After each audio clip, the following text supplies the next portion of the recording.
I am David Leopold. I joined the synagogue about a year and a half ago. My father passed. I came expecting to do 11 months of English. Still haven't let me go. What I found when I came to this particular synagogue after looking around was looking for a place to say Kaddish, to honor my father. It meant a lot to me. What I found here was more than just the synagogue. David, right up against the right. Can you hear me now? Yeah. Oh. Sorry. I was saying, no, thank you. What I was saying was that I came here to say Kaddish, figuring I would do 11 months, and that was it. But what I found, what brought me in was a community, was a place to learn, a place to study, a place to find my identity again as a Jew. I'll remember the first day I walked in. I was told to come here after looking around by two prominent members of another big synagogue in town. And the minute I walked in, Rabbi Hal gave me, you probably don't remember, but he gave me a very small wave from the pulpit. And then Harriet came up and asked me kind of what I was doing there. I thought, wow, this is friendly. Then I realized during the security thing months later that she was checking me out to make sure I wasn't in it.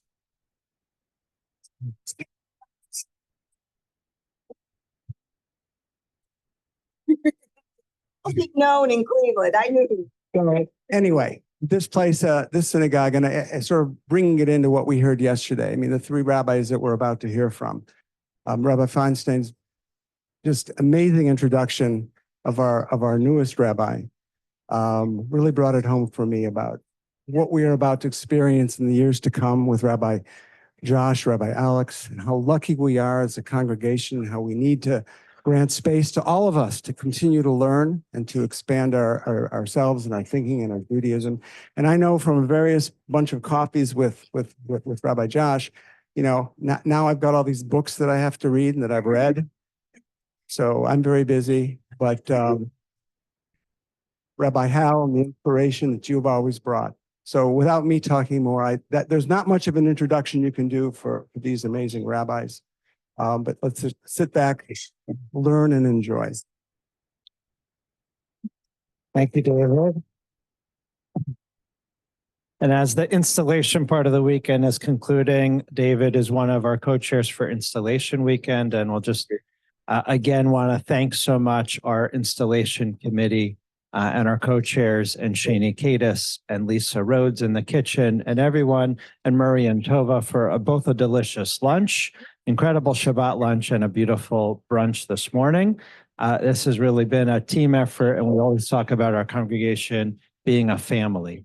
And it really showed this weekend, and we're grateful for everyone. And our synagogue, of course, is also one of our hallmarks around Israel, but also around learning and adult education, really education for a lifetime.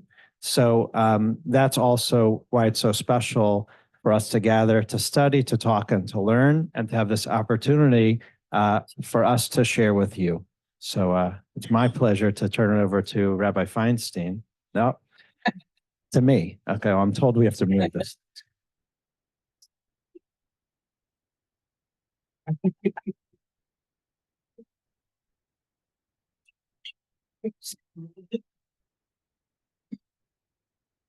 So I envisioned this part of our session as a conversation, both between Rabbi Jacobs and Rabbi Feinstein and myself, and really for all of us.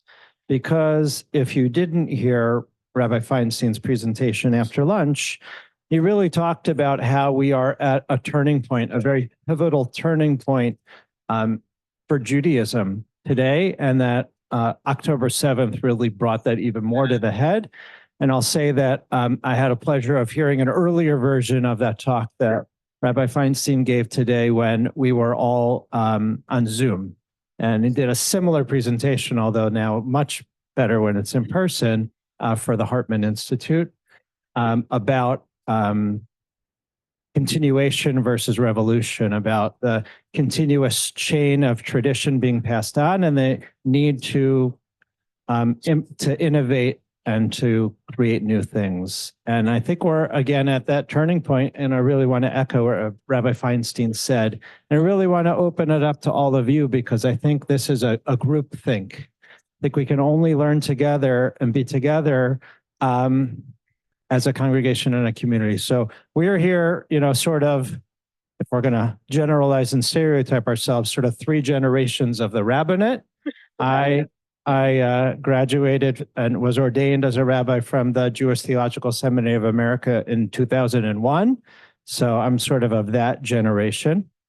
And we know Rabbi Jacobs just was ordained from the American Jewish University and the Ziegler Rabbinical School this past year, and Rabbi Feinstein maybe a year or 2 before that.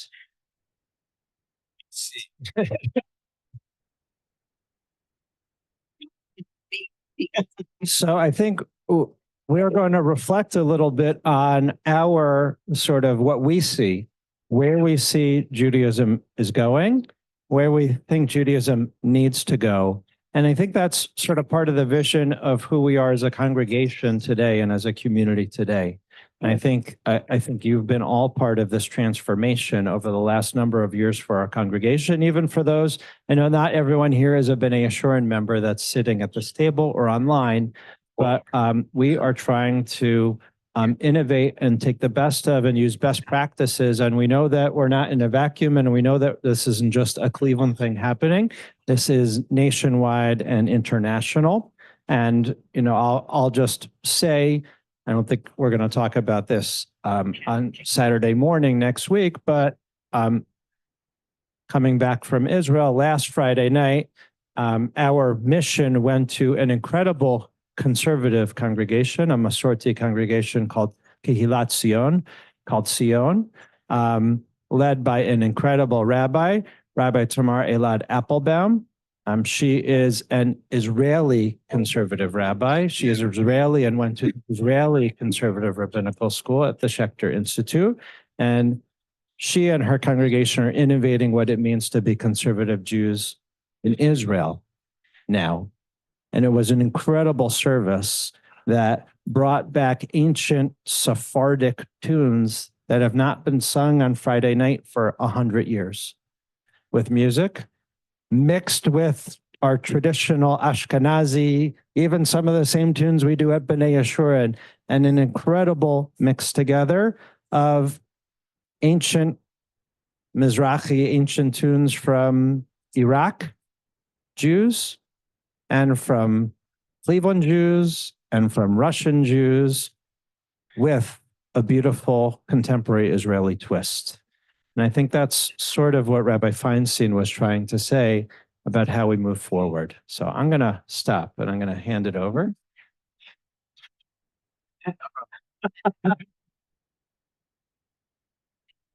In terms of reflecting on what the Jewish scene looks like or what it's becoming, I think from this generational perspective, we're seeing the rise of a la carte everything, right? If you want to, we're talking about why aren't young people coming to the synagogue, but it's a much wider question. If you want to date, there's an app for that. If you want to go grocery shopping, you don't even know to go to the grocery anymore. There's an app for that. So I think this generation has a large influx of choice, and from home or from elsewhere. So I think there's a couple things. I think we sort of fight this war, quote unquote, on 2 fronts. One is to meet them where they are.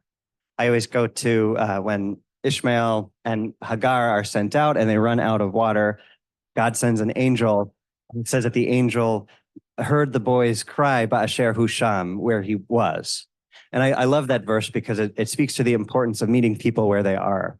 So I think that the first step in terms of trying to engage the next generation is understanding what their needs are, and also what this moment in history, how we're living and how this generation thinks and lives. But then the other thing is to sort of counter that, is that there is a unique beauty to the synagogue space. And it doesn't exist anywhere else, where people of multiple generations, of political ideologies, of backgrounds and ethnicities experience of Judaism come together under one roof. So I think there also needs to be this communication of how valuable the synagogue is. So I'm not somebody who, I have colleagues and friends who think, you know what, this is the destruction of the sanctuary, just like as Rabbi Feinstein mentioned so beautifully yesterday, that we had to innovate when our ancient temple, the temple was destroyed. This colleague, a rabbi of mine, a young rabbi, was saying, now we have to do that again because the synagogue is being destroyed. And I'm not there because I think I'm a bit more optimistic that if we can communicate how beautiful this space is and how valuable it is, the needs that young people have, that doesn't change. Even if their way of living is different and the world is different, the thing that's so beautiful about Judaism is its timelessness and the relevance of these values. So that's sort of, if I were to just give an umbrella synopsis of how I'm looking at it, I think there's that two-front war. One is to meet them where they are, and I think we're doing that through the bridge. I think we're doing that through the Newlyweds group. I think we're going downtown and bringing Shabbat clusters and Chavruta to them. But then I think we're also trying to create a space here that speaks to them, where they feel represented, where they feel it's exciting, where they feel and discover loves that they may or not known that they have had, text study, learning, prayer. So again, that's sort of the two-front war that I'm envisioning. Yes. Good morning. Morning. Thank you for coming this morning. Gosh, Sunday morning. The Browns aren't playing today, right? Okay. I'm a third generation American Jew. My grandparents immigrated from Europe, from Lithuania and Poland. My great-grandfather was a Lithuanian rabbi of some note, and the family came to Canada, settled in Winnipeg, walked across the border to Kenosha, Wisconsin. That's illegal now, but then it was not so bad. And eventually settled in Chicago. My grandmother was one of 7 children. They expressed the whole range of American Jewish life. The two brothers became Orthodox rabbis. One settled in Chicago in a synagogue. One came to LA and became an educator. And the 5 sisters all took a different path, right? My Aunt Sonia was an internationalist with deep roots in Russia. And my Aunt Sarah was a union organizer. And my Aunt Bessie was a flapper. And my Aunt Rosie was a serious capitalist. And my Bubby was a Zionist. And so every imagination of the permutation of Jewish modernity was represented in my family. My parents, born in America, joined the Hashomer Hatzair kibbutz movement, a Zionist movement. They were communist, anti-religious, ferocious Zionists. And they actually met in New Jersey on the farm where they trained them to go to make Aliyah. 6 weeks before they were scheduled to ship out to the kibbutz, my father discovered that if you go as a single guy, you sleep on a cot in a dorm with all the other single men. If you go as a married couple, you get an apartment with a bed. So he proposed marriage to my mother on purely pragmatic grounds. We'll get a bed. She said, great. So they got married. They had a one-night honeymoon at the Taft Hotel in Newark, New Jersey. And then my father went back to the bakery where he was training to be the baker on the kibbutz.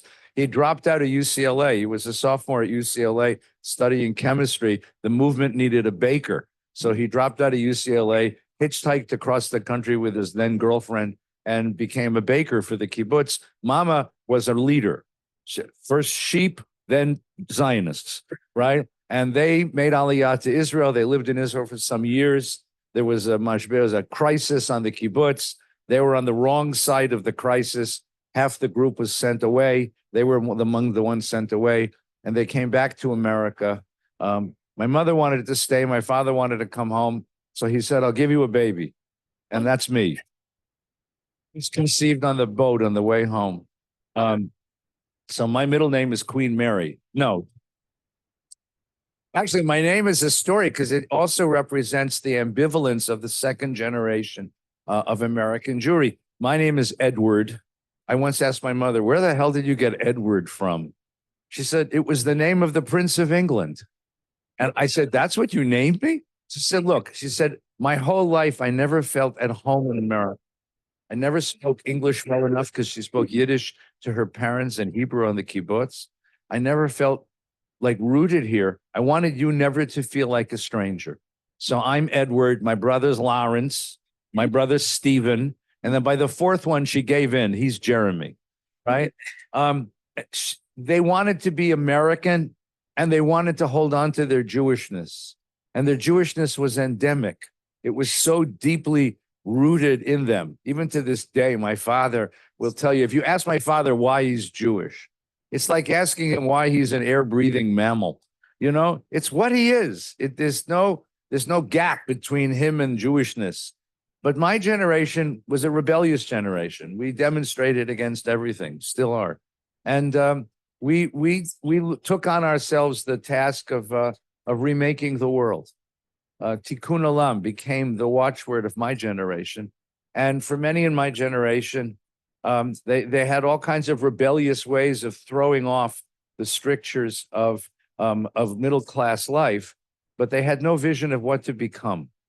And when I went to college and was involved in the politics of the world at that point, it occurred to me that I had in my possession a vision of what we could be as a human community, what we could be as a sacred community. And that's what drove me to come back to rabbinical school. I came back and I studied. I never wanted to be a rabbi. I wanted to be an educator. I still, by the way. So I enrolled in the school simply because I wanted to learn what rabbis knew. But in my second year, my professor, Elliot, took me aside and he said, you know, you're paying all this tuition. If you went to rabbi school, it would be free. So just like my father married my mother for pragmatic reasons, I entered the rabbinate because it saved me thousands of dollars in tuition. And at the same time, I did doctoral work at Columbia University in education. And our first position was in Texas as a day school director.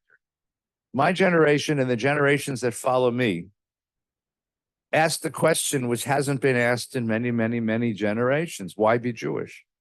And they're looking for an answer, or they're rather looking for a narrative that gathers them up and gives them a sense of what Jewish contributes to my life. And that's something that we're not used to asking. We're not good at that question. Again, I mentioned this yesterday. In the Haggadah, there are 4 children, right? The one who asks, how do I do a Seder? He's the Chacham. He's the wise one. The one who asks, why are we doing this? He's castigated as the Rasha. He's the evil kid. But that's really the most important question. Why are we doing this? What does it mean to us? What does it contribute to our souls? And it's very difficult to answer that question if it's not a question you're used to asking. And then the result of that is the 4th kid. The 4th kid, remember the Haggadah? She'eno yodea lishol, the kid who doesn't know how to ask a question. What Jew doesn't know how to ask a question? At least you ask, when do we eat? Right? But so who is the 4th kid? The 4th kid was yesterday's Rasha. Yesterday, he came to the Seder and said, why are we doing this? And the Seder said, shut up and sit down. So he did. He did. He shut up and he sit down. And now he sits silently at the table. She'eno yodea lishol. It's not she'eno yodea lishol. She'eno lishol. He doesn't ask because he was taught not to ask. And then the next step, of course, is he doesn't even show up to the Seder. And that's the plague that we have cursed this generation with, right? That we didn't answer their questions. And by the way, let's get pointed about this. Your kids want to know why Israel matters to you. Your kids want to know why Israel matters to you. And if you can't give them a coherent answer, don't be surprised when they tell you Israel doesn't matter to me. You said you and I have very deep emotional connections with Israel because of our experiences and our history, but they don't. I grew up in the generation that saw 1948. I'm not that old, almost, right? But I grew up in I was a kid during 1967. I remember the lead up to the 6-Day War and then what happened afterwards. I was actually in Israel at the Hebrew University in 1973. I watched that close up. I can explain the history to my kids, But if you say to your kids, well, Israel's important because if anything happened here in America, we would have come on. If anything happened to America that made Jewish life impossible here, you think Israel would exist? You have to come up with a deeper answer than that, which involves a sense of belonging, a sense of peoplehood, a narrative, a story that gathers us up and shows that Israel's part of our hearts. That is part of the why be Jewish question that this generation is asking, and that we who are older have to have an answer. We have to have an answer for that. We didn't have an answer, which is why so many of our kids are walking away. So I'm going to disagree with my young colleague. I love him dearly, as you could tell. And I deeply, deeply, deeply, deeply respect what he's doing with all those wonderful programs. What is it? The bridge, the gate, what do you call it? Highway, you know. Your kids are not going to want to be Jewish until they see you being Jewish. You don't make children Jewish. You make children Jewish by showing them that Jewish life is so important to you, that the synagogue is important to you, that prayer is important to you, that Torah is important to you. And when young people see that adults take this seriously, they're going to want to do it too. The problem of my generation was carpool. First of all, I thought carpool was a Hebrew word. It really did. Carpool, carpalti, carpalti. I didn't know. I mean, until much later, you know, did I discover this is an English word, right? What happened? What was carpool? That my mom and dad drove me to Hebrew school and dropped me off. And then mom went off and did what she went shopping or whatever, right? Right? So the problem is that if kids see that, then they say, good, when I grow up, I'll drop off my kids and I won't show up, which is exactly what happened, right? But if young people see that adults like you all, I'm so glad you're here. I'm so impressed you're here. Come and participate and find meaning in their lives, then it's something that they're going to desire dearly to do. So what's this? What in the Seder? What's the answer to all four questions? Anybody remember? Ba'avur zeh sha'asali Adonai b'tzeiti mimitzrayim. You start with the personal. You want to know why I be Jewish? I'll tell you why I'm Jewish. Because it gives me a sense of. And then finish the sentence. And if you can say that with a full heart, looking into the eyes of your children and your children's children, we'll be just fine. We'll be just fine. It's personal testimony, right? If you ever gone to a African-American church, they stand up and they give witness. They learned that from us. We used to do that. We used to give witness. If you give witness to the fact that Torah has a place in your heart, that the synagogue is a place where you cherish, that that Jewish life gathers you in and gives you a sense of purpose in your life, then we'll be just fine. In addition to the beautiful creative work that he's doing with, what is it? The gate, the bridge, the toll road. What do you call it again? Carpool, right.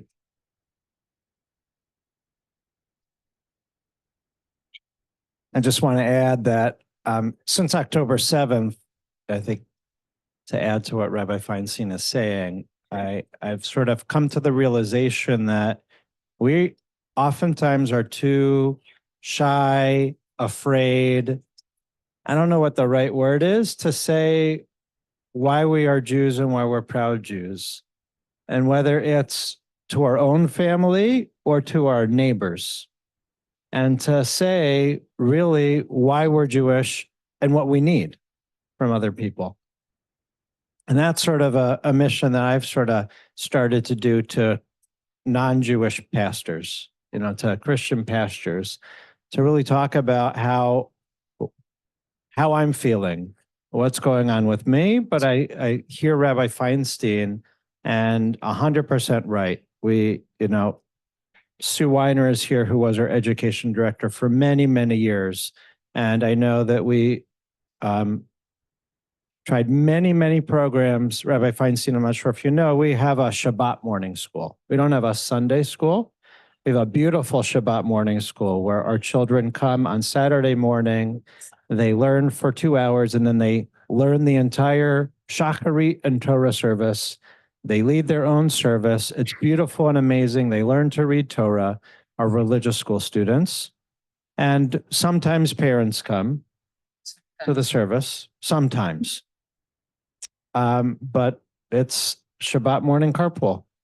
And we've tried for many years. I know Rabbi Foster then, and I can go down the list of our incredible educators that we've had during the years, how to make that compelling case that not only is school on Shabbat morning, which also not every family is very happy with because there's also soccer and whatever else on Saturday mornings, karate and gymnastics, and go down the list. But also the fact that it's a carpool day when our shul is alive on Saturday.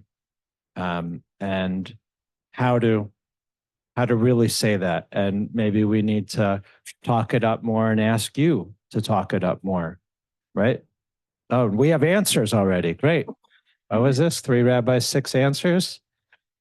Or Rabbi. Yeah, Rabbi Latovsky. Should have asked me because it would have been 4 I generations. see. Because I was Oh my God. Rabbi Feinstein was just growing up. Wait, giving you a Rabbis hate us. We'll have 8 of them. Saying that you should have asked me to be a part of this. You would have had 4 generations because I was ordained in 1963.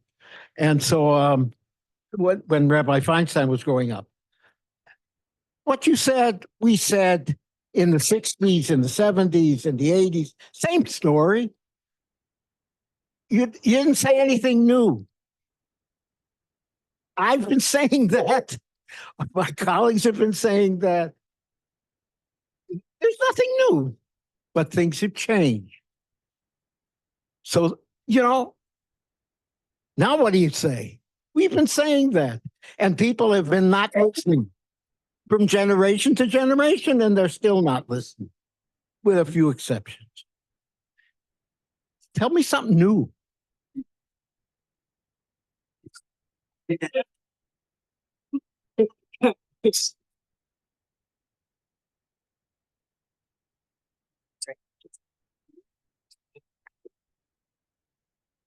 All right, I'll tell you something new.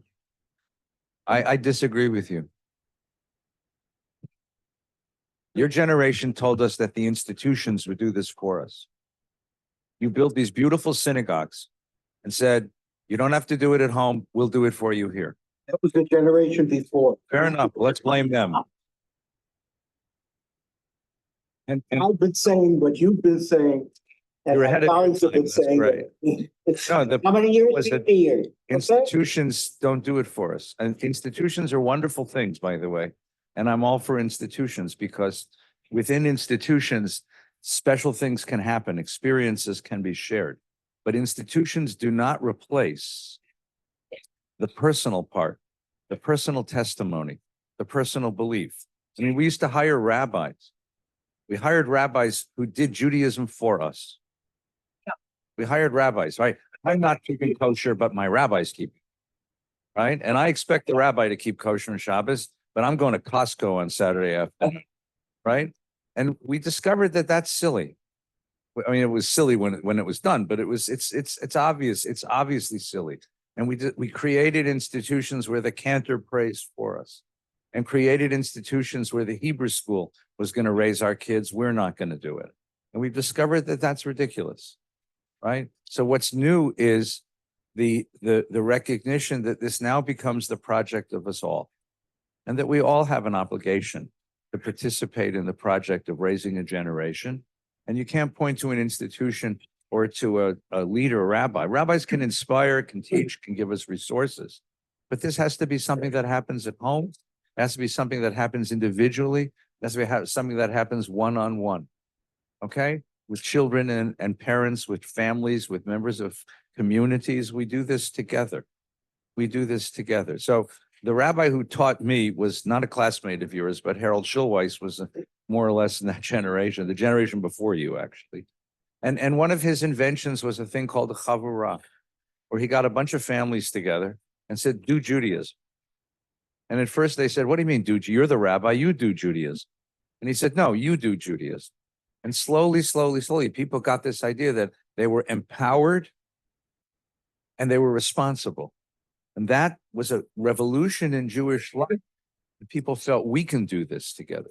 We can do it together. There's a wonderful website. I don't know. They just changed the name. It's It was called Haggadot.com, and now it's called Recustom. You don't need to use the Maxwell House Haggadah at your Seder, right? Instead, you can create your own Haggadah. And you go online, and this website has 1,500 different Haggadahs. You pick out a couple you like, download the pages you like, print them on your printer, take them to Kinko's and have them printed off. And every year you make a new Haggadah with your family, right? It has all of the elements of tradition, plus it has all of the things that speak, as the rabbi said a moment ago, speaks to this generation where they are. Now that attitude that I'm not going to let somebody tell me what my Pesach Seder is going to be, I'm going to do it my way.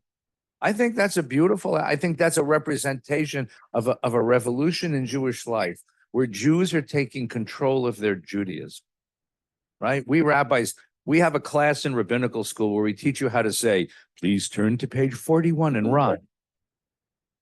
I'm waiting for the day. Yes, that's true. Or we go like this. The first time I ever did that in my shul, we have a very large synagogue, you know, I'm standing in front of 1,800 people. They go like this and they stand up. It's like driving a 747. Like power.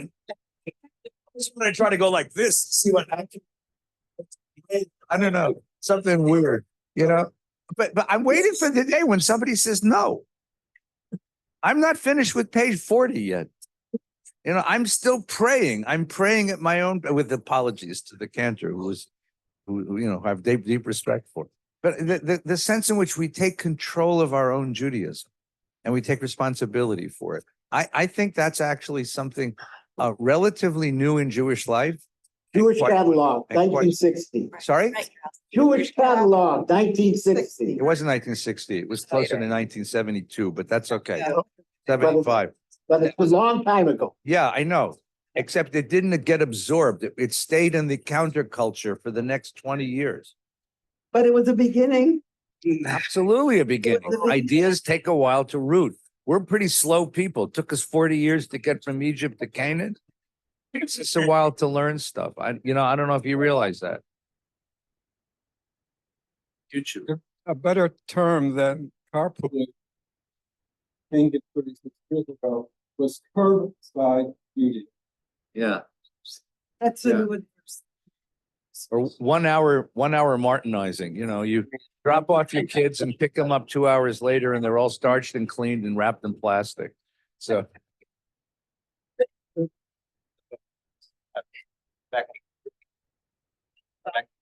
Can I? Yeah. I want to change the conversation to.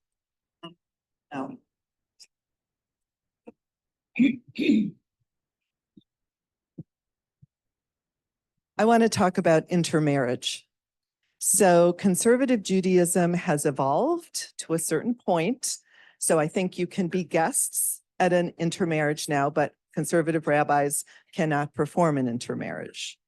At the same time, after the couple is married, we want to be a big tent and find a place for them. That's a very difficult message to deliver to a couple, to a family. How do you see that changing, staying the same, or being a successful way to deal with the fact that half of our children are intermarrying? A softball question.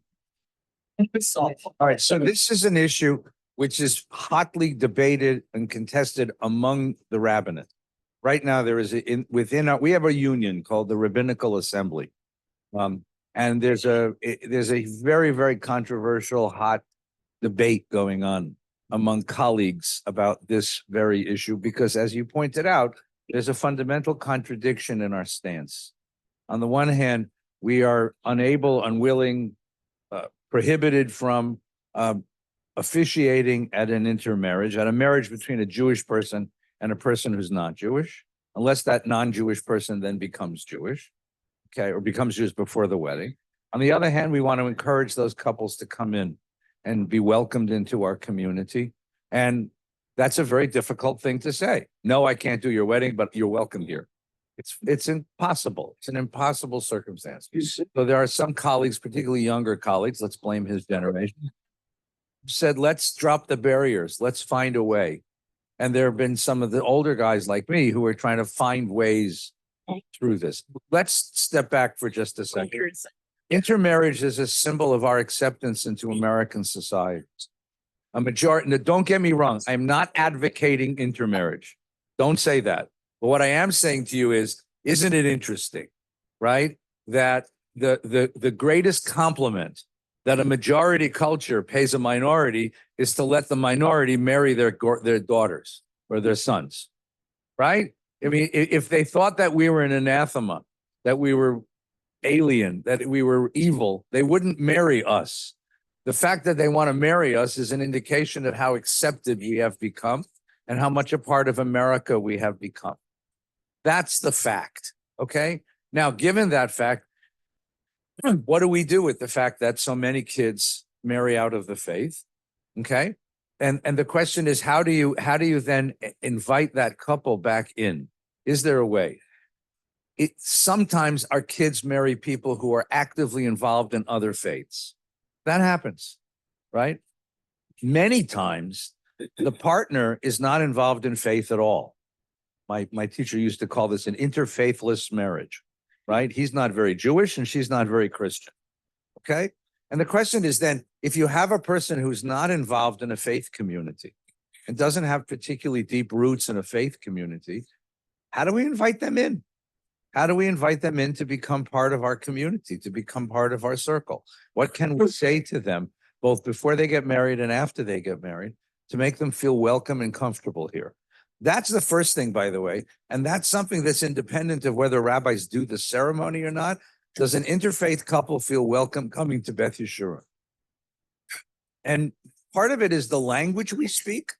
I stood on the bima once and I said this sentence. I said, today's the second day of Shavuos and we're going to be saying Yisker, but we're going to wait till after Musaf to say Yisker because we have Hallel and the service is longer than usual. And I realized there were no English words in that sentence. Right? How do you express your Jewishness and the language of the community in a way that makes a person from outside don't feel pushed out? How do we make them feel welcome in? Right? I'm more interested in doing Jewish than being Jewish. There are lots of people in my community who are doing Jewish and are not yet ready to be Jewish. I mean, there's difference between doing Jewish and being Jewish, right? I want people to light Shabbos candles. I want people to have a challah on the table. I want people to decorate for Hanukkah. I want people to have a Pesach Seder. I want people to do something on Rosh Hashanah Yom Kippur in the way of Cheshbon HaNefesh, of looking within. When they convert, how they convert, that kind of stuff, I'm not even sure conversion means anything anymore in a voluntary society where religion is taken on in the way that we take it on. Conversion is a political category, right? It's a category of crossing a border, and you need a passport to get through the border. So we throw you in the mikveh and hand you a passport. But I'm really more interested in doing Jewish. So the first question is, how do we welcome people from the outside? Second of all, how do we get them to do Jewish? Let's get that down. That's not controversial, by the way. It's not easy, but it's not controversial, right? Then once we do that, then the question is there anything we can do as they get married to have a role in their matrimony that doesn't violate our tradition and our preference that people marry in, but can we have some sort of role? I have an idea. It hasn't been accepted by anybody. But maybe I'll tell you, so maybe you'll like my idea. A green card. There's a guy in my synagogue named Mike Murphy. Mike Murphy doesn't sound taka Jewish, right? He's married to a Jewish woman, very Jewish woman. They raise their kids Jewish. Mike, we have a custom in our synagogue. Do you have this custom? It was given to us by Satan. We allow parents to talk to the bar mitzvah on the bima. Oh, God help you. God help you. Please, please do tshuva. Turn around. Anyway, Mike Murphy gave the best speech to a kid on the bima I have ever heard. Mike Murphy stood there and said, son, here is your talis and here's your tefillin. And I expect you to use these. I expect you to come to shul and in Bazoa Lashon, in this language, he said, I expect you to be in shul, davening, I expect you to come to Minyan a couple of days a week with your tefillin. He says, and this might sound strange coming from your Irish Catholic father, but when you were born, your mother and I decided this is how you would know God. And Mike Murphy drove his kid to Hebrew school. He drove carpool, and he made sure his kid went to Camp Ramah, and he made sure that the kid was involved in Jewish life. And this is what he said on the beam. Mike Murphy is not a Catholic anymore. He doesn't go to church. He doesn't involve himself in Catholic life, but he won't convert. I tried. He won't convert because he said, it'll kill my mother. He said, and he said this to me, he said, it would kill my Catholic mother. And I think honoring your mother and father is one of your commandments. As a matter of fact, it's in the top 10. You know, ask anybody in Louisiana, they'll tell you. I want to give him a green card. Right? He's not a non-Jew anymore, but he's not a Jew yet. He's epis in the middle. He's a ger toshav, the Bible would call it. Why don't we have a category like that? And then we can do things for people like that. Maybe I won't do his wedding. If he ever got married. I mean, they're married, but maybe I wouldn't do the wedding. But maybe I would have some role in getting them ready for the wedding. Maybe we'd have an offer, something, right? There are people in our community who are participating in Jewish life, but are not yet Jewish or not going to become officially Jewish, whatever the hell that means, right? And I'm thinking of what we can do for them. So this is the kind of thinking we have to start to do. Okay. Now, there is a big push within the community for conservative rabbis under certain circumstances to do intermarriages. And we'll see where that goes. I don't know where it's going to go. I still would like to say to the kids of my shul, marry somebody Jewish. That's my preference. Or ask your partner to become Jewish. But I'm more interested in saying to the kids of my shul, marry someone who will light Shabbos candles with you. Whoever their mother is. Marry someone who will do a Pesach Seder with you. Marry someone who'll go to Israel with you. Marry someone who'll sit with you Shul Yom Kippur. Marry someone who will help you keep a Jewish home. Because that's important to you. And that's that message. And I'm trying to figure out how to say that message. Maybe Rabbi Litovsky has a better idea.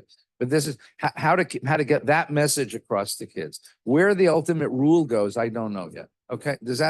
I know that's confusing. No. And it's not as clear as you would prefer. Right. But either position is going to get us in trouble. Right. Okay. I'm going to say something to somebody. You want to talk? You want to share comments on this? Sure. Happy to respond real quickly. And then I see a lot of hands and passion. So I want to get it around. But the one thing it's making me think first is Rabbi Alex, as a theoretical assignment in rabbinical school for a tshuva, a rabbinic responsa, crafted a ger toshav ceremony, which is what Rabbi Feinstein was talking about. So I think she actually has done a theoretical job of imagining what that would look like. Just one quick thought to add, Torah-wise, to what you said is that Moses marries Tzipporah, who's a non-Jew. Miriam gets leprosy for talking bad about that, and Tzipporah is the one who does the circumcision of Gershom when they Moses didn't do it, but she did. Sharp rock. Yeah, I'll just add, really echoing my colleagues, it's a really hard place to be in for rabbis at the moment, conservative rabbis. And that, as Rabbi Feinstein said, the Rabbinical Assembly actually has a task force that is working on this, whatever that means, and awaiting to see what their report is. All I'll say is that it breaks my heart when someone who was my student calls me, doesn't know that as a conservative rabbi, I'm not permitted to officiate at their wedding. And I need to tell them that. And I try as best as I can with whatever words to say, I can't. And it means so much that you asked me. And it means that you want Judaism in your life still, and you want Judaism in your home still. And try to be there for them and try to offer whatever I can, whether it's premarital counseling or other things. But to a certain limit, and it's heartbreaking, really. And I feel there are times where I've put my foot in my mouth, and I want them to have their home here. And in fact, I can say there's a parent of one of those kids sitting in this room, but I've done my best to try to bring them back in, and happy to say they're now part of our congregation, but that doesn't happen a lot. We do have some of those Mike Murphys also in our congregation, which are incredible. But it's something that we're constantly thinking about and working on, and don't have an answer yet. So if it's okay, Yossi, I saw your hand and we made. Yeah, Real quick though, only because I honor your father and your mother. My dad has his hand up, and I'm having flashbacks to growing up at Valley Shalom when Rabbi Feinstein would say something, and my dad would, and that would. So I just want to continue, and then I'm going to go to you. I have a question for my beloved Rabbi Feinstein. I'm here to ask me that. My question is, what do you mean you disagree with my kid? You don't disagree with my kid. I disagree with you. The bond that Josh and I have always shared all of our lives is that I've been very lucky, and I've reached audiences around the world, tens and tens and tens of millions of people. And the thing that I have always tried to perfect, although I don't believe in perfection, is how to get the complete audience to laugh. How do I make someone recognize that something is funny? And it's 1,000 people at exactly the same time. Not 900 of them, but all of them. And the answer to that is shared experience. It's not about the building. It's not about the lovely synagogue. It's about you. It's about the people in it. Josh loves that audience. He calls it his congregation. I call it my audience. Josh crafted a joke about 3 weeks ago, and I watched it on Zoom, and it was a magnificent joke, and everybody laughed. Now, I'm proud of his deep belief in God, and I'm proud of the way he speaks to you on Shabbat morning. But I am so proud of that joke. And that joke was that when his brother David used to have a bag of potato chips, Josh used to always steal. He would just do what he could to sneak up behind him and take a chip out of the bag and eat it. And David said to him that I always knew when you were going to do it because David always moved the bag away. And Josh said, how? How did you know? And David said that you have a tell. You do a little something with your face. Josh said, what do I do? He says, you say the blessing over bread. Now, the reason that joke works is because of the word little. You have a little something you do with your face, and then he does a gigantic thing. What Josh has learned, because Josh was a writer on a staff of one of my television shows, is how the audience, how the congregation responds to shared experience. How do you get a new generation into your beautiful temple? What this building offers is shared experience. And what we have a new generation that doesn't understand is shared experience. The only shared experiences we're seeing are protests on university campuses. And it's devastating and catastrophic. What we need to do is simply get them here to enjoy that shared experience that all of us are lucky to have here. I want to congratulate my child on this remarkable weekend and this remarkable congregation. Thank you.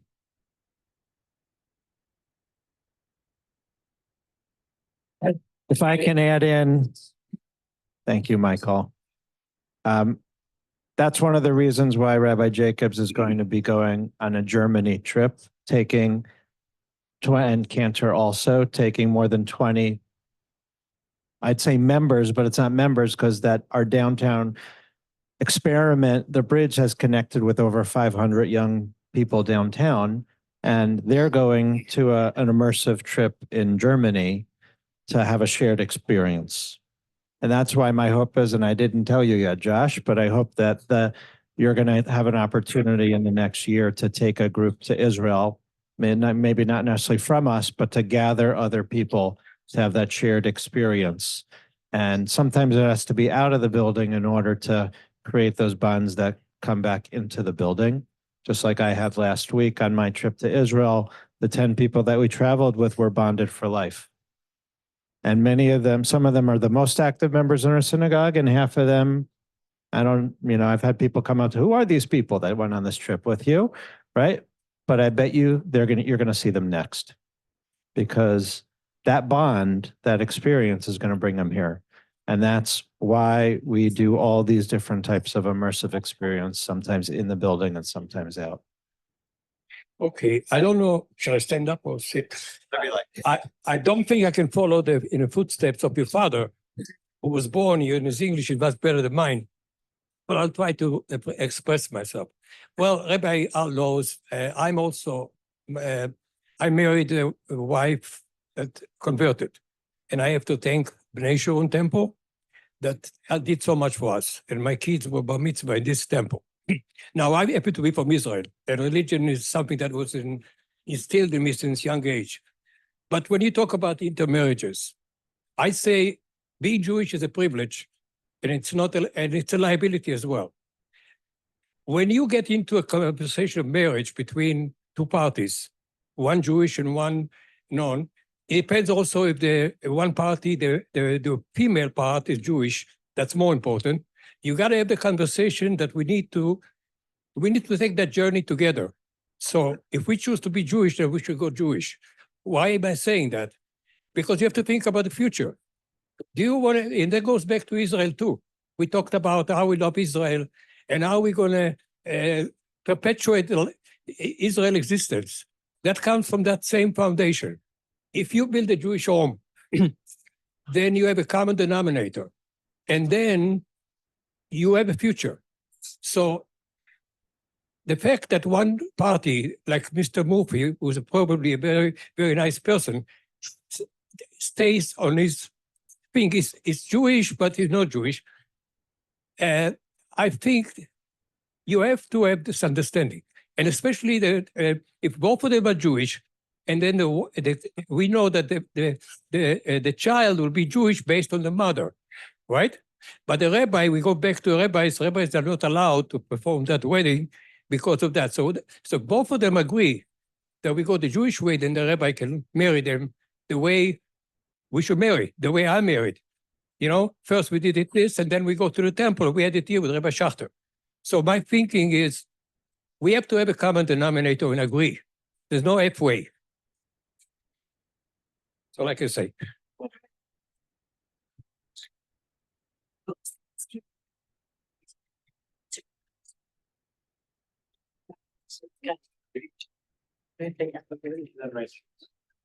Actually, I have a question regarding the latest thing that happened with the reform movement, where they are now allowing rabbinical students to have interfaith spouses.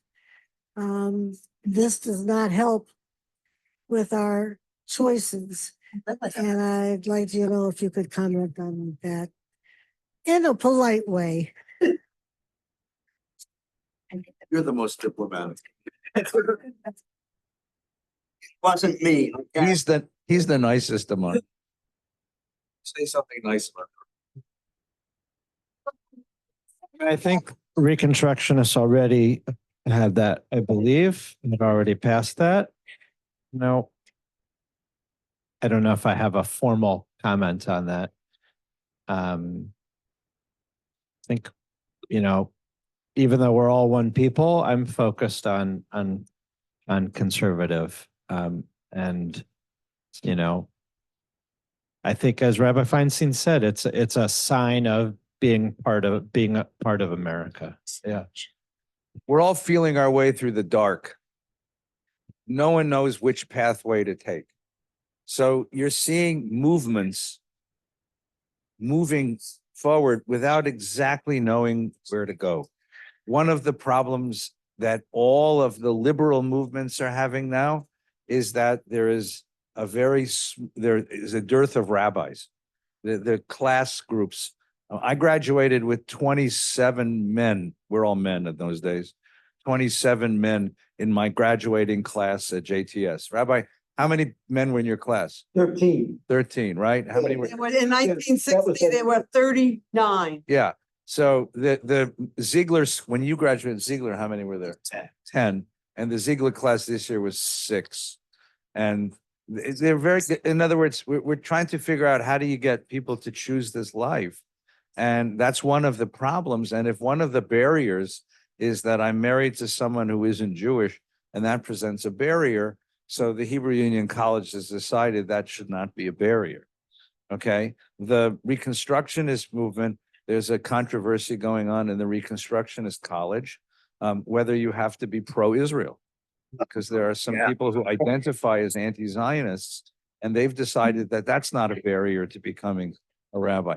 Now, you can throw your hands in the air and say, what? But I just want you to appreciate the fact that nobody knows the way forward, and everybody's trying to figure this out. So I don't endorse that idea, but I understand the motivation behind it. That's as much as I think the rabbi is exactly right. These are our colleagues, these are our friends. Let's see what let's see how it goes. There also is there's a decentralization, I think, related to what Rabbi Jacobs was talking about, the apps and everything. You might know that movement-based rabbinical schools are on the decline, the non-Orthodox. As you heard, the numbers of the class in Rabbi Jacobs, and then this coming year, same thing, JTS. I graduated, there were 30 people who graduated, actually a split of 15 male, 15 female, 23 years ago, right? And the JTS numbers are also about 12 or something that I'm not sure. It's really decreasing. There are independent rabbinical schools that have arisen, that have different structures, and actually Cantor graduated from one of them, the Academy for Jewish Religion in LA or California, right? So there are several of these that have popped up throughout America and in other places. So it also has sort of changed that whole,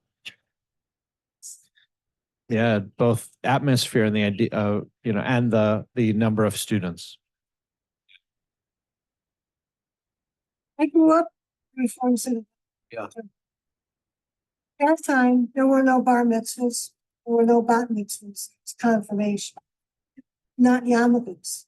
We were forbidden for the rabbi to wear a yarmulke at our wedding. Then they came back, and now they were doing bar mitzvahs, and they're doing, as well as the confirmation. Four movements become much more. So they're trying to be more religious, and then they're contradictory by being more faith. It could be. So that's my conflict.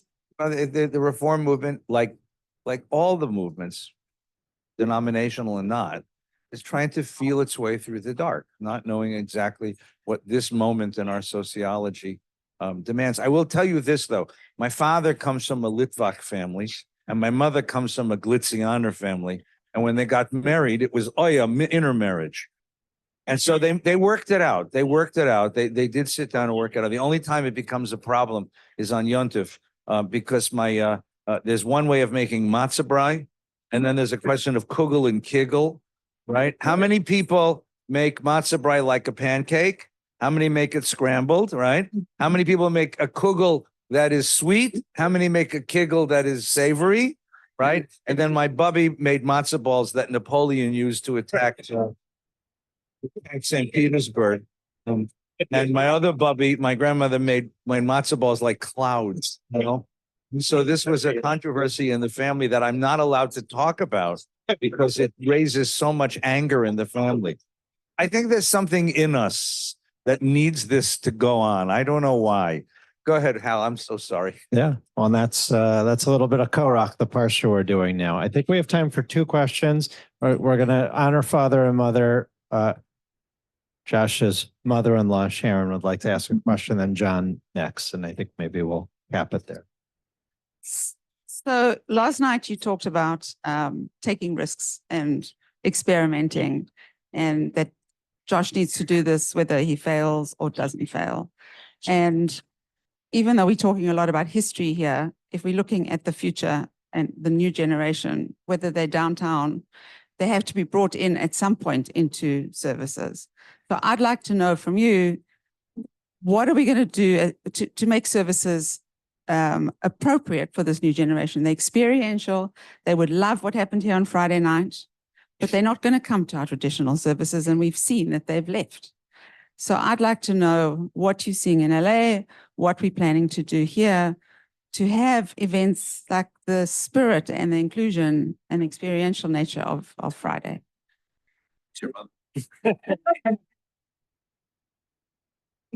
I do think was the question intended for Rabbi? I'll start. Okay. So one of the things we started, as I mentioned, we call it divine pairings, where we pair tech study with wine and cheese, and we go into the apartments of young professionals downtown. And I just want to show there's one congregant, somebody we know well, Lindsay Jackson. I'm not sharing this with her permission, so I already regret it. But she, after the program, she said that was rejuvenating for me, and I want to tell you that gave me a lot of energy. And I said, I'm so happy to hear that. And why? And she said, because I've been looking for this. And I'd like us to do more. I want more, not just of this, but I want us to branch out into Shabbat services. I want us to do Shabbat services. So right now it's in the works and it's not what you're saying, because you're saying ultimately we have to come back. But step one, I think, is now that they've seen that we can do it with the bridge, not just the social aspect, which Sydney Younger has done beyond words, unbelievable job at building, but also Shabbat clusters. So it's not just been social, but primarily I think the bridge has been social. And now they've brought me on as a rabbi for the bridge to introduce religious content. We've done study. Now we're going to try tefillah. And I think it'll start with in their apartments, Shabbat services. I have a really good friend, a colleague who was just ordained at JTS, who did this in New York. And she has these this group, a large group of young adults who take turns in their different apartments, hosting Kabbalat Shabbat services and having dinner. And it's the most amazing thing, and it's just growing and growing. So I'm interested with her partnership, Lindsay, to see if we can build something downtown that's now Shabbat services. But then to do what Lindsay was part of our inner circle last night, Friday. So if we can have something going on there and build a group down there and then say, hey, once a month, here at B'nai Yeshua, and we're going to do that style here, followed by a dinner that's just for you. And then they get in here, and then Whoever would like to sponsor that dinner. But I think once they're here, right, and they come because they want to be with each other. That's one thing we see, like with Facebook, right? Facebook is for kids and young people, but then our parents and our grandparents, and then they start liking the photos and commenting, and we're embarrassed, and then we go to Instagram, and then the adults then follow to Instagram, and then we go to TikTok, right? Not that I go to TikTok, but you know what I'm saying. So I think first, you have to create it there, bring them here for each other, because they're with the promise of being with one another, but then they get to meet you. And then they discover those shared experiences, what they have in common, or how much they love you. And then they realize, oh my God, Shul is not just for the older generation. It's actually a place where we can be together, and there's no place like that. John. So I also want to address that, because it's something that's definitely foremost on my mind as well as a millennial clergy. And I know, like I know that most people of my generation, and the older Gen Z generation as well, who are also in that boat, won't necessarily just show up to things unless they know that there will be people similar age and circumstances as them at those events. And that I don't always feel that way. Sometimes if something's interesting to me, I'll just go and I'll make friends with someone who's in their 80s, and that's fine with me. But I think a lot of people of our generation don't necessarily do that. And I also want to compare, places like ICAR or outreach synagogues that have no walls, right? That are meeting people where they are. And it's so interesting to see that once they've established themselves for a few years or maybe a decade or whatever, what do? They find a building, they build a synagogue, right? So you meet people where they are, maybe eventually they'll be ready for that. You're going to bring them to you once you meet them where they are, right? And I think that's something that we're doing actively with the bridge. The idea of the bridge is that, you know, right now the young people are on the West Side, they're in the city. We meet them where they are, we meet them socially, and then we do bring those opportunities for religious discussion or learning or Shabbat services and things like that. And they do find that there's a pathway for them through that. I think you just have to start in the place where they are, where they're ready, and then eventually you do bring them along that path with you. Do you want to say something? Go ahead. Yeah, here. Let me talk. So then you can. Okay, no, please. Yeah, just, you know, I want to also just make sure that we are also addressing the fact that we're really not just talking about 25-year-olds and 32-year-olds not coming, right? I think I'd like to see more 40 and 50-year-olds, right? My contemporaries, as someone who just turned 50, you know, I then thank you for the beautiful birthday Shabbat last month. So that is something that we're thinking about and working and trying to, we know that that is a very important demographic that we need to engage and feel like they're a part of the synagogue. My goal is to make number one, services are not for everyone. And we have to recognize that also.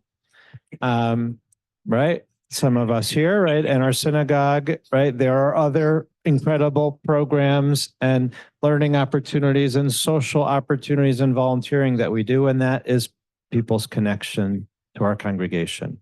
I want services to be joyous. I want them to be uplifting. I want them to be relevant, and I want them to be shorter. You know, you're hearing that from me, and I know sometimes I'm the person that makes them longer.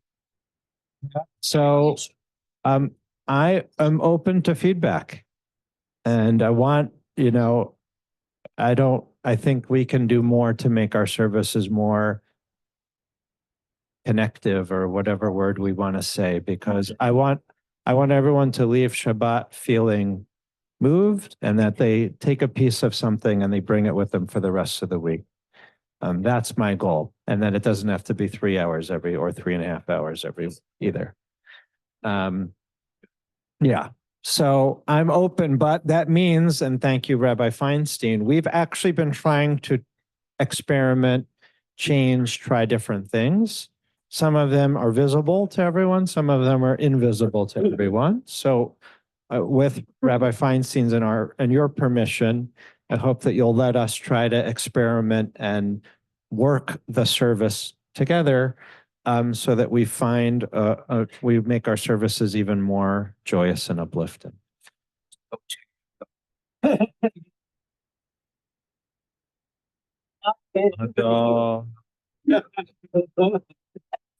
During the 20th century, a remarkable thing happened to us. The lifespan of the average American expanded significantly. The lifespan of the average American in 1932 was 62 to 65 years. That's why Social Security was pegged at 65. Then after the Second World War, penicillin became widely available, and the lifespan of the American, the average lifespan, expanded from 62 to 65 up to 70 to 72 and then beyond. Now, what happens when the lifespan expands is not that you just keep living longer. We add moments of life. We add periods of life. So following the Second World War, we added a new one called teenage. It didn't exist before. I mean, there was a word called adolescence that was coined in 1904 by C. Stanley Hall. But the idea that there's a time of life that has its own culture, its own time, its own tasks, and it's between childhood and adulthood was actually an invention of this culture in recognition of the fact that life had been, so we all became teenagers, right? Erik Erikson writes The 8 Ages of Man and says adolescents have identity crises, so we all had an identity crisis. And the Beatles came to America and taught us what music to listen to, and they taught us to wear bell-bottom pants and long hair and tie-dye, and that's what we did. Well, here's what's happened. The American lifespan has expanded again. From 72 now to about 86. Okay? Now, what we've done in this period, because of medicine and nutrition and other things, is we've added 2 new life moments to the American lifespan. Something called early adulthood, 22 to 32, and then later adulthood, 65 to 90. No, don't 65 to when I was a kid, my parents would go away and my bubby would stay with us. And she was a little Lithuanian lady with a bund of gray hair who would make oatmeal, right? And she was little and cabbage borscht and all kinds of kreplach, all kinds of food I couldn't eat. And that when she died, I realized she was 55 years old. Like never, So there's a new time of life at the end of life that we haven't yet calculated what to do with, called later adulthood, 65 to 90. But here's the interesting, the one that you're talking about is 22 to 32, right? Don't raise your hands. But how many of us, when we finished school, either high school or college, felt an expectation to get married and settle down? Right? You got married and settled down. When I began my career as a rabbi, I was doing weddings for people who were 22, 24 years old. Now I do weddings for people who are 28 to 35 years old and beyond. I haven't done a wedding of a 22-year-old in years. In fact, I'm not sure I would want to, because the culture now says to 22 to 32-year-olds, go wander. Go wander. Go in and out of relationships. Go in and out of career possibilities. Go in and out of domiciles. For those of you who are not so lucky, they move home, Sometimes they couch surf and they live with other people and they travel and they wander. And it isn't until you're about 28 to 35 years old that you settle down. Right? Now, here's the problem. We build synagogues for people who have 3-year-olds. In other words, we build synagogues for people who are nested, settled, and beginning families. We did a good job. In nursery school, people come. We have young families. We have Shabbat B'Yachad, and they come. But we haven't figured out what to do with that 22 to 32-year-old group. They don't settle down. They don't settle into careers. They don't settle into relationships. They don't settle into places to live. They don't settle into values. The kid will tell you, I'm very spiritual. I'm not religious. Translation, I feel presence of God in my life. I feel the sacred in my life. I feel a calling to attach myself to the sacred, but I don't want to be part of your institution. So you hire a brilliant young rabbi, beautiful young cantor, and you say, go sit in their living rooms and lead tefillah. Go teach them Torah in a bar, in a cafe. Go downtown, sit in a park. And that's where you'll meet them, because they're not going to come to the synagogue until they marry and have a 3-year-old, right? Then they'll come to the synagogue, because then they need an institution. They know it, right? When they have a mortgage, they need a shul. Okay, but until then, you have to go to them and you have to be ready for the fact that they're going to wander. So they'll show up the first time and not the second time. And they'll show up the third time with 3 friends. And then no one. And this is the kind of pattern of that time of life. And this is what we're struggling with. And as long as I still have the microphone, it's the late adulthood, which we also have to figure out, because there's a huge population. It's the biggest, fastest growing population cohort in the American demographic. People over the age of 65, but not yet old. Yes. Not yet old. So, no, you're not. You got back problems and prostate problems. Sure. So does everybody. Who's good. But the truth is, these are people who have time on their hands because they're finishing their full-time employment. They still want to be useful. They want to be included. They want to learn. They want to grow. And so the community is now trying to figure out what to do with that cohort. They're also an important cohort that the synagogue yet hasn't considered. And that's the growth of, and because what happens is that the demographic is growing quicker than the culture is to catch up with it. And that's what we're suffering from right now. That's our propaganda for our new L'chaim group. Our new L'chaim group, which is specifically targeted to that demographic. So please come to our next L'chaim program. Jen. Yeah, John, our last question. If you want to wrap up, that's fine. You don't have to do last question. Right. So, well, it's going to be provocative, maybe. So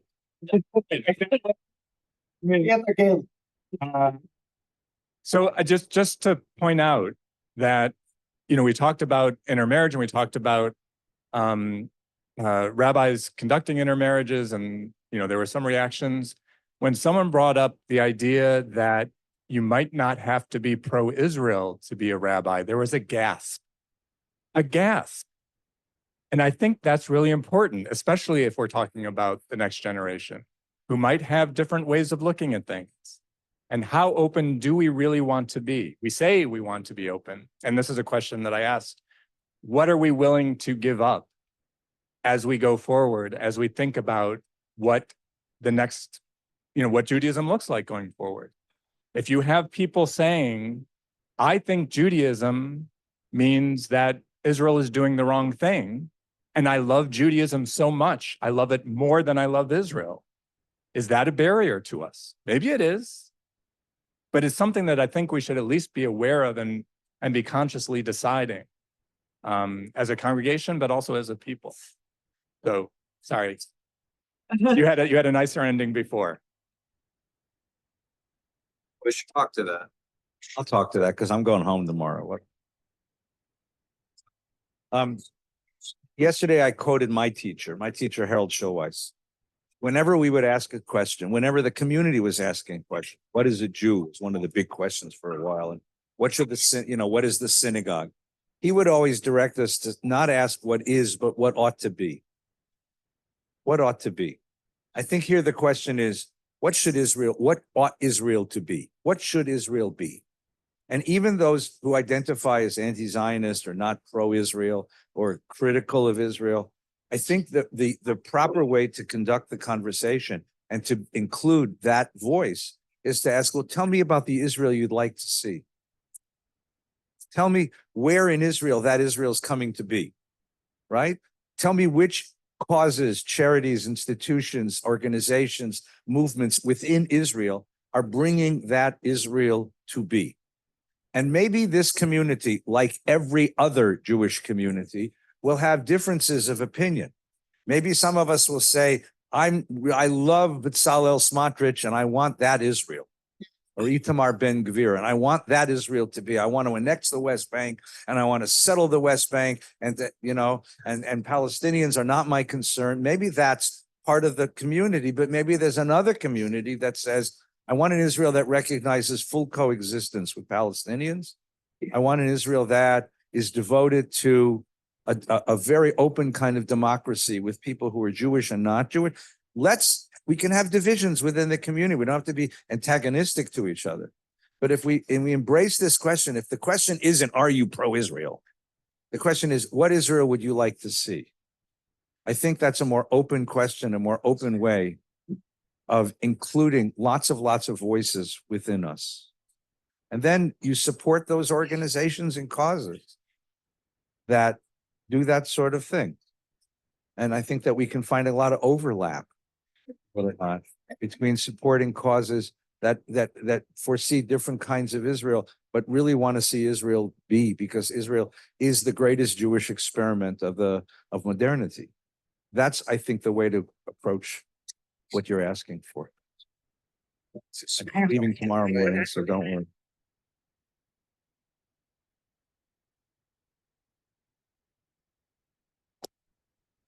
We want to thank all of you. We want to thank Rabbi Feinstein. What an incredible weekend. What a beautiful way to install Rabbi Jacobs, and an honor to have Rabbi Feinstein and Rabbi Nina also here with us. Thank you all for learning. I think these are conversations which are going to continue. Please talk to us. We want to hear your voice in these things. We're not, as Rabbi Feinstein, we're not on some ivory tower. We are accessible. We want to know what you think about this and how you think we can all do it better as a community. Those online, thank you for joining us as well. And for those joining us at the gala tonight, look forward to celebrating. As you're walking out, our librarian, Dr. Rafi Simon, has order forms in case you're interested in purchasing any of Rabbi Feinstein's books. They're also on display for checkout in the library. There are forms on the way out.